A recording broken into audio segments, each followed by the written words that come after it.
नमस्कार दोस्तों, आज के इस वीडियो में बात करेंगे जनजाति आंदोलन के बारे में। मेर विद्रोह, भील आंदोलन और मीणा आंदोलन। इस वीडियो में तीनों बिंदुओं पर चर्चा की जाएगी।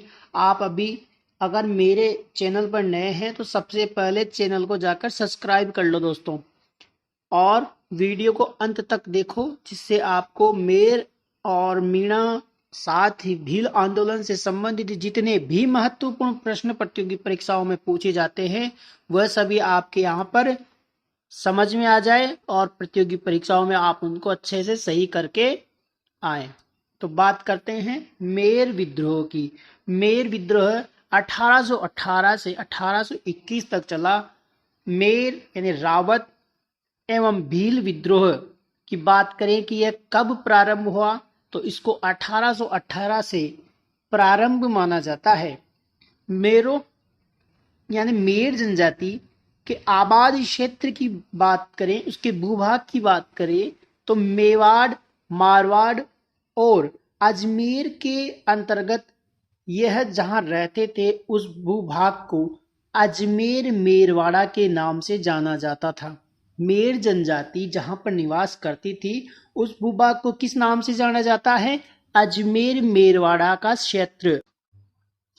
1818 में अजमेर के एक अंग्रेज, और अंग्रेज का नाम क्या? एफ विल्डन ने झांक गांव था दोस्तों, और झांक गांव के आसपास के जितने भी गांव थे उन गांवों के साथ एक समझौता किया, और समझौते के अनुसार क्या हुआ? समझौता क्या हुआ देखिए, मेरों ने लूटपाट न करने की सहमति बनी। एफ विल्डन और मेरों के मध्य में एक समझौता हुआ कि मेर अब लूटपाट नहीं करेंगे, ये समझौता हो गया। 1819 में विल्डन ने समझौता को तोड़ने का बहाना बनाते हुए मेरवाड़ा पर आक्रमण कर दिया। देखिए, एफ विल्डन ने इस समझौते को झूठा बताते हुए, तोड़ते हुए क्या कर दिया है? मेर जाति पर आक्रमण कर दिया। 1820 में मेरों ने इसके विरोध में कई जगह पर विरोध किए और अंग्रेजों ने 1821 के अंत तक मेर विद्रोह का दमन कर दिया। तो देखिए, मेर विद्रोह कब से कब चला? 1818 से लेकर 1821 तक मेर विद्रोह का प्रारंभ और अंत 1821 माना जाता है। 1818 से 1821 तक मेर विद्रोह चला, और जहां पर मेर जनजाति निवास करती है राजस्थान में, उस क्षेत्र को किस नाम से जाना जाता है? अजमेर मेरवाड़ा का क्षेत्र। आगे बात करेंगे मीणा आंदोलन की। राजस्थान में मीणा आंदोलन कहां कहां पर हुआ?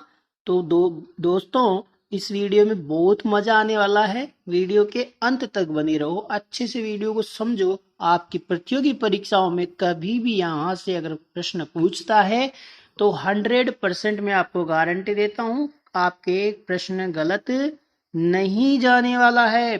पूरी तरह आप प्रश्न पढ़ के उसका सही आंसर करके आने वाले हो। 1815 में खेराड़ के मीणाओं के लिए देवली में एक सैनिक छावनी स्थापित की गई। खेराड़ के मीणाओं के लिए सैनिक छावनी कहाँ स्थापित की गई? देवली में स्थापित की गई। और 1851 में उदयपुर राज्य के जहाजपुर परगने में मीणों ने अंग्रेजों के विरुद्ध आंदोलन कर दिया, विद्रोह कर दिया। कहाँ? जहाजपुर परगने के मीणाओं ने अंग्रेजों के विरुद्ध 1851 में आंदोलन कर दिया। 1871 की बात करें तो 1871 में अपराधी जाति अधिनियम, याद रखना है कौन सा अधिनियम? अपराधी जाति अधिनियम के द्वारा मीणा जाति के सभी व्यक्तियों का पंजीकरण अनिवार्य कर दिया गया। कब से पंजीकरण अनिवार्य कर दिया गया? 1871 के अपराधी जाति अधिनियम से सबका पंजीकरण करना अनिवार्य कर दिया गया। इन्हें निर्धारित समय पर यथा अपनी उपस्थिति दर्ज कराने तथा इधर उधर न जाने के लिए अनुज्ञा पत्र प्राप्त करना आवश्यक था। इसी प्रकार जहाजपुर के मीणा विद्रोह अंतिम रूप से नियंत्रण में हो गया। देखिए, जहाजपुर के मीणाओं ने जब विद्रोह किया तो क्या कर दिया गया, अनुज्ञा पत्र जारी कर दिया गया कि आप कहीं भी एक स्थान से दूसरे स्थान पर इधर से उधर जाओगे तो आपको पहले आज्ञा लेनी होगी। इसलिए यहाँ का क्या हो गया, मीणा विद्रोह नियंत्रण में आ गया। जयपुर अलवर क्षेत्र में मीणों की संख्या सबसे ज्यादा है। जयपुर में और अलवर के क्षेत्र में सर्वाधिक राजस्थान में मीणा निवास करते हैं। 1924 में 1924 में भारत सरकार ने क्रिमिनल ट्राइबल एक्ट तथा जयपुर राज्य जयराम पेशा कानून 1930 दांदरी अधिनियम भी इसको कहते हैं, लागू कर दिया। दांदरी अधिनियम कब लागू किया गया, 1930 को लागू किया गया। इसका दूसरा नाम जयराम पेशा कानून भी है दोस्तों। 1924 में भारत सरकार के द्वारा क्रिमिनल ट्राइबल एक्ट लागू किया गया। आप वीडियो को अभी पूरा देखिए, कितना मजा आ रहा है ना, बहुत मजा आने वाला है। अभी देखते रहिए, आगे बात करते हैं। इस कानून के तहत सभी मीणा स्त्री और पुरुषों को रोजाना थाने में हाजिरी देने के लिए पाबंद किया गया। आप मुझे कमेंट्स बॉक्स में बताइए कौन सा अधिनियम के तहत रोजाना थाने में हाजिरी देने के लिए पाबंद किया गया। अभी तो बताया ही आपको, पर कमेंट्स बॉक्स में लिख के मुझे बताओ। 1924 में 1924 में अपराधी जाति अधिनियम का विरोध किया गया। कौन से अधिनियम का विरोध किया गया, अपराधी जाति अधिनियम। 1933 में 1933 में मीणा क्षेत्रीय सभा की स्थापना हुई। कितना महत्वपूर्ण प्रश्न है ना, मीणा क्षेत्रीय सभा की स्थापना कब हुई, 1933 में मीणा क्षेत्रीय सभा की स्थापना हुई दोस्तों।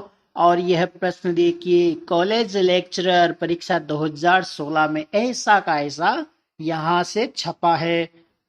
मीणा क्षेत्रीय सभा ने जयराम पेशा कानून को समाप्त करने की मांग की।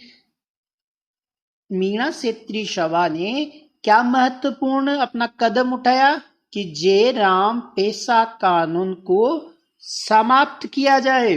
दोस्तों देखिए, आपको एक नोट यहाँ मिला है, महत्वपूर्ण प्रश्न, ये भी आपको याद रखना है। 1931 में राजस्थान जाट क्षेत्रीय सभा की स्थापना भी हुई है दोस्तों। राजस्थान जाट क्षेत्रीय सभा की स्थापना कब हुई, 1931 को राजस्थान जाट क्षेत्रीय सभा की स्थापना हुई है।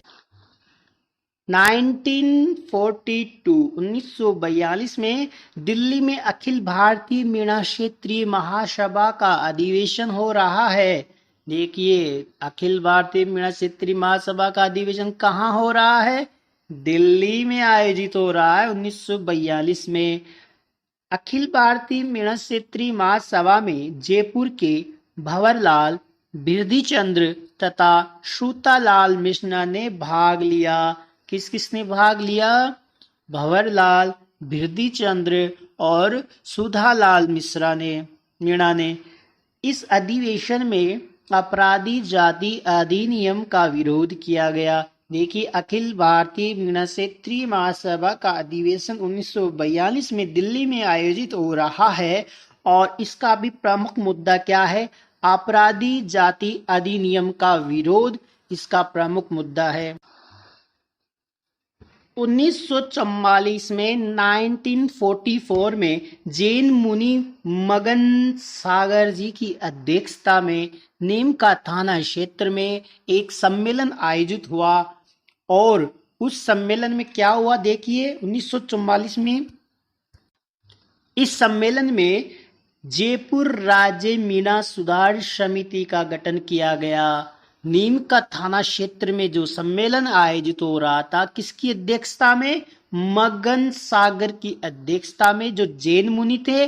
और यह सम्मेलन कौन से सन में आयोजित हुआ, 1944 में यह सम्मेलन आयोजित हो रहा है। नीम का थाना क्षेत्र में आयोजित हो रहा है और यहाँ पर एक समिति की स्थापना की गई है दोस्तों।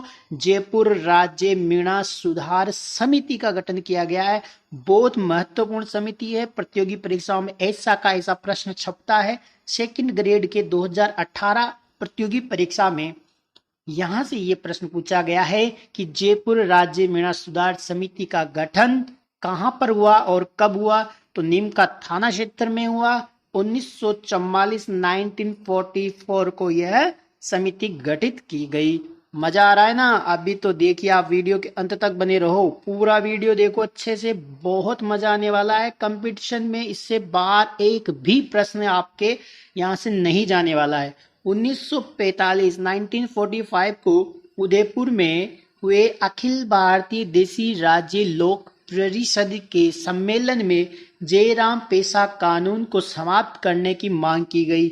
अखिल भारतीय देसी राज्य लोक परिषद का सम्मेलन 1945 में हो रहा है, उदयपुर में हो रहा है और इसमें भी क्या मांग रखी गई कि जयराम पेशा कानून को समाप्त किया जाए। जयराम पेशा कानून को समाप्त करने की घोषणा 4 मई 1946 में यानी 1946 को घोषणा की गई। किसकी घोषणा की गई कि जयराम पेशा कानून आज से समाप्त किया जाता है। 4 मई 1946 से समाप्त किया जाता है।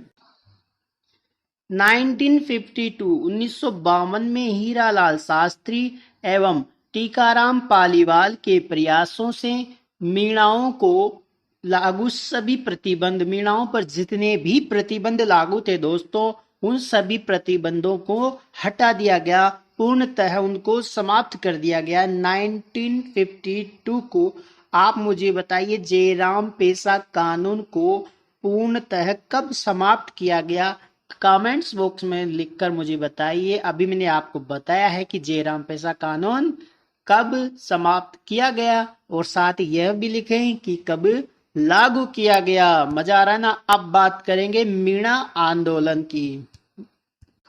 सॉरी, मीणा तो अपन ने पढ़ लिया ना दोस्तों, भील आंदोलन की बात करेंगे। अब भील आंदोलन, जिस प्रकार मेर आंदोलन अपन ने पढ़ा, साथ ही मीणा आंदोलन अपन ने पढ़ा है अभी, इसमें आपको बहुत मजा आया होगा। प्रतियोगी परीक्षाओं में कैसे प्रश्न छपता है यहाँ से मैंने आपको बताया है, वैसे ही भील आंदोलन को मजा लेते हुए पढ़ेंगे। आपको यहाँ पर प्रतियोगी परीक्षाओं में यहाँ से हूबहू प्रश्न मिलने वाले हैं। वीडियो को पूरा देखो और आपको लगे कि यहाँ से सर जो बता रहे हैं प्रश्न नहीं मिलते हैं दोस्तों, तो आप वीडियो को अभी ही यहाँ से काट कर दूसरा चैनल पे जाके कोई वीडियो देख सकते हो। पर मेरे पर एक बार विश्वास तो कीजिए, इस वीडियो को पूरा देखो, आपको देखना स्वतः ही लगने लगेगा कि जो मैं बता रहा हूँ वास्तव में यहाँ से प्रतियोगी परीक्षाओं में प्रश्न ऐसे कैसे छपते हैं। किसी दूसरे चैनल पर जाकर या किसी बुक्स में आप अपना टाइम वेस्ट करने से कोई मतलब नहीं है। भील आंदोलन से जो प्रश्न पूछता है वो मैंने यहाँ सारे समाहित किए हैं।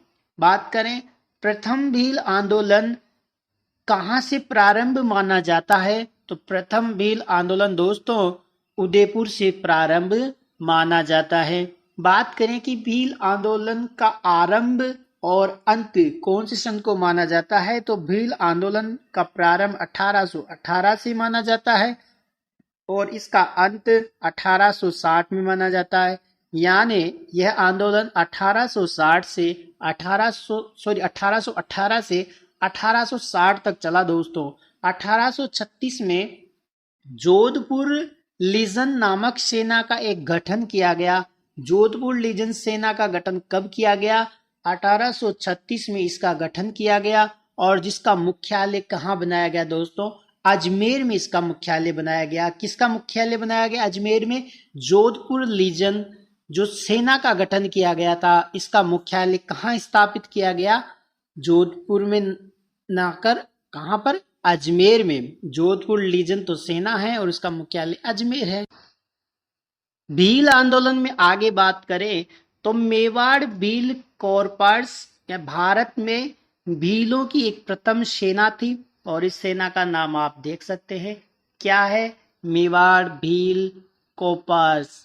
इसका मुख्यालय की बात करें और स्थापना की बात करें तो इसका मुख्यालय मुंबई प्रांत में था। साथ ही बात करें इसकी स्थापना की तो 1825 में इसकी स्थापना हुई। किसकी स्थापना हुई आप देख सकते हैं।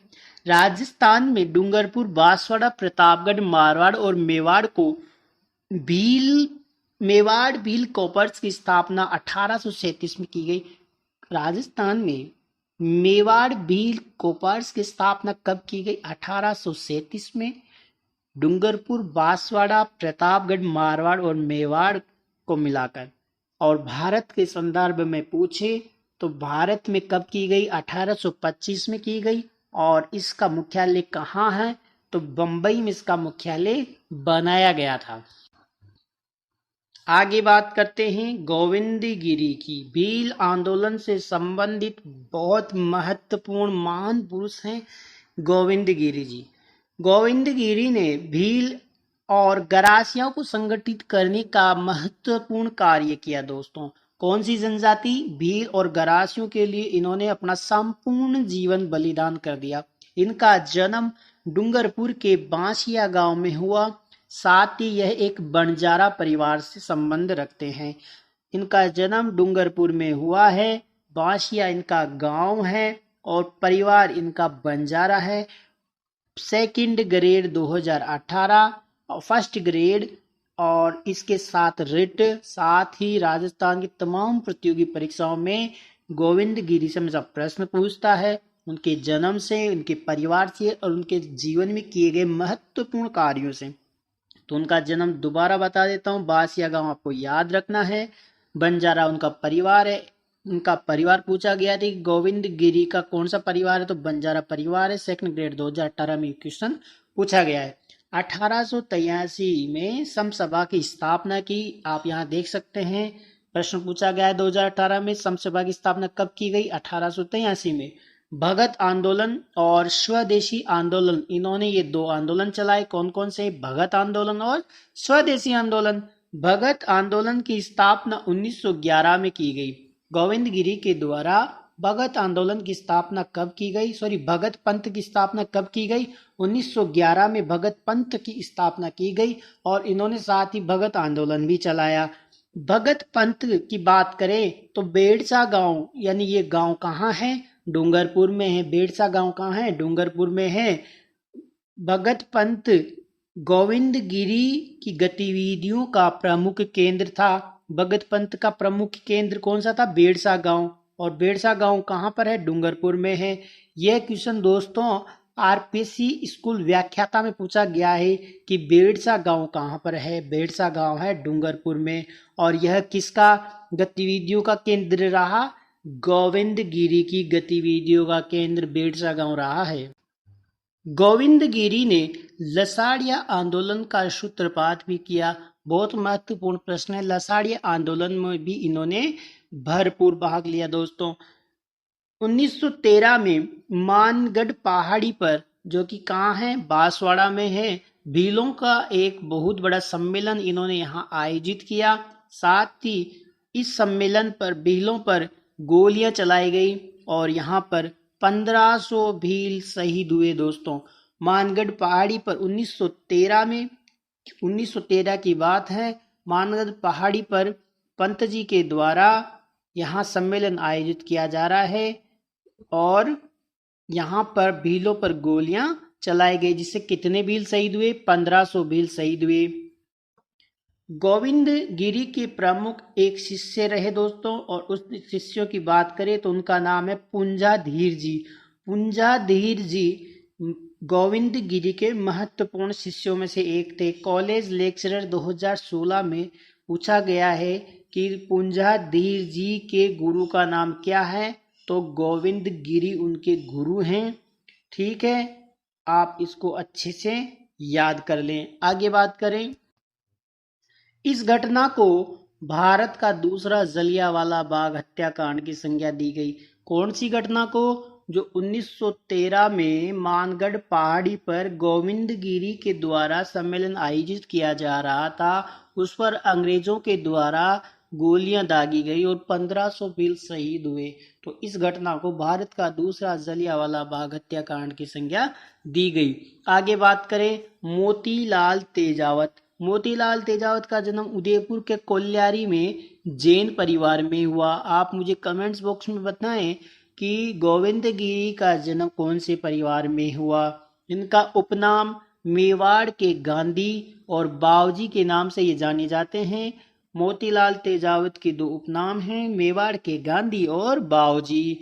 1921 में मातृकुंडिया जो चित्तौड़ में स्थित है, आदिवासियों के लिए एक यहाँ पर एक ही आंदोलन चलाया गया। और किसके द्वारा चलाया गया? मोतीलाल तेजावत के द्वारा एक ही आंदोलन का सूत्रपात किया गया, मातृकुंडिया चित्तौड़ में 1921 में। बहुत महत्वपूर्ण प्रश्न है, आपको ये याद रखना है। 1921 को मातृकुंडिया चित्तौड़ में आदिवासियों के लिए एक ही आंदोलन चलाया गया। कमेंट्स बॉक्स में बताएं बावजी के नाम से कौन जाने जाते हैं, जल्दी कीजिए।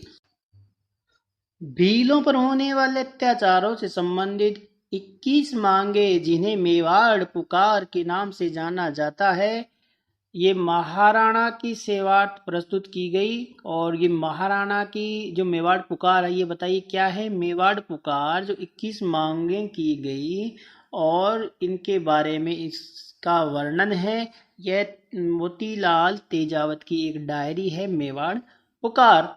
1921 को तेजावत को देखिए गिरफ्तार कर लिया गया है। किसके लिए? क्योंकि ये मेवाड़ के लिए काम कर रहे थे। मेवाड़ की पुकार के लिए 21 मांगे इन्होंने रखी थी। 1921 में नीमड़ा में आदिवासी सम्मेलन पर गोलीबारी हुई और 1200 भील यहाँ मारे गए। आप मुझे बताइए मानगढ़ पहाड़ी 1913 में जब वहाँ गोलीबारी हुई तो कितने भील वहाँ पर शहीद हुए? वनवासी संघ की स्थापना मोतीलाल तेजावत के द्वारा की गई। बहुत महत्वपूर्ण प्रश्न है।